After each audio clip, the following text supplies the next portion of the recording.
that's really good too. Just the focus on appearance, and you see Robin Hood, because if I remember correctly, even in this book, Robin Hood is he starts off as like he's at least a yeoman, if not like a noble. And Mm, traditionally, Robin of Locksley, like mm, he sort of loses his noble status in some of the other versions of it at least. But you mm. you do see him sort of voluntarily going down Right. to Yeah. to be the bandit in the woods, to be living in the woods, to be robbing from the rich, to sort of escape from society and live on the fringes, which again is Yeah. very sort of consciously taking on that trickster role, Yeah. in order to sort of enact that energy in his society, and having the ability to see that's required to do so, like you're saying, because if you're only concerned with appearances, there's no way you're going to voluntarily step, outside. Like you were talking about, Jesus earlier.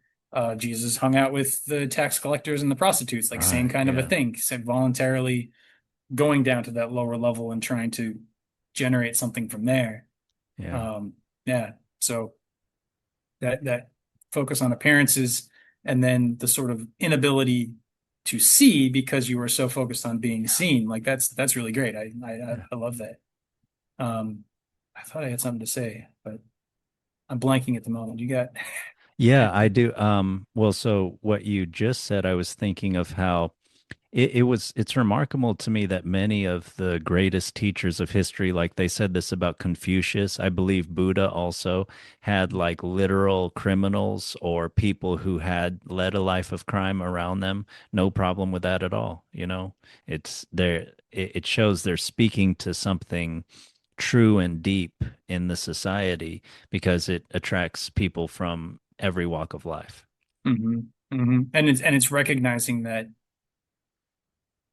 even, or also especially, those who are downtrodden in the society have a lot of things that are not being nurtured, not being cultivated, Mm, and that's where, I mean, that's what Trickster's there to do, mm, and that's where a lot of the hidden good is found, I think, in things. mm.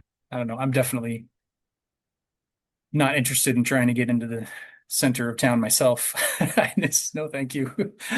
Not that I'm going to go around saving society or anything, I don't think, but the appeal of the margin and the sort of the ease of that area is, much more. It just makes more sense. You can breathe better, you know. So Yeah. Yeah, I don't know. if this is comforting, the end of Plato's Republic, they've gone through this ideal society, this, do you want to be a ruler, a philosopher, king, a tyrant, and they sort of at least explicitly come to a conclusion that it's kind of better to be in the middle, that Hmm. for sort of happiness, of sort of virtue and things. I mean, I think practically speaking, one would have, you know, more money, more problems. Like it is kind of, it is maybe in a way hard to sort of to mix things to for a rich man to pass through the eye of a needle, Right, so. right, right, right. Yeah. Or sorry, Yeah. harder for a rich man to get into the kingdom of heaven than it is for a camel to pass through the eye of a needle. But I totally knew what you meant. It didn't sound thank strange at all. you. I was like, yeah, yeah, yeah. Rich man, eye of the needle. Awesome. I got you. Yeah. I didn't even notice. That's funny. That's funny. Yeah.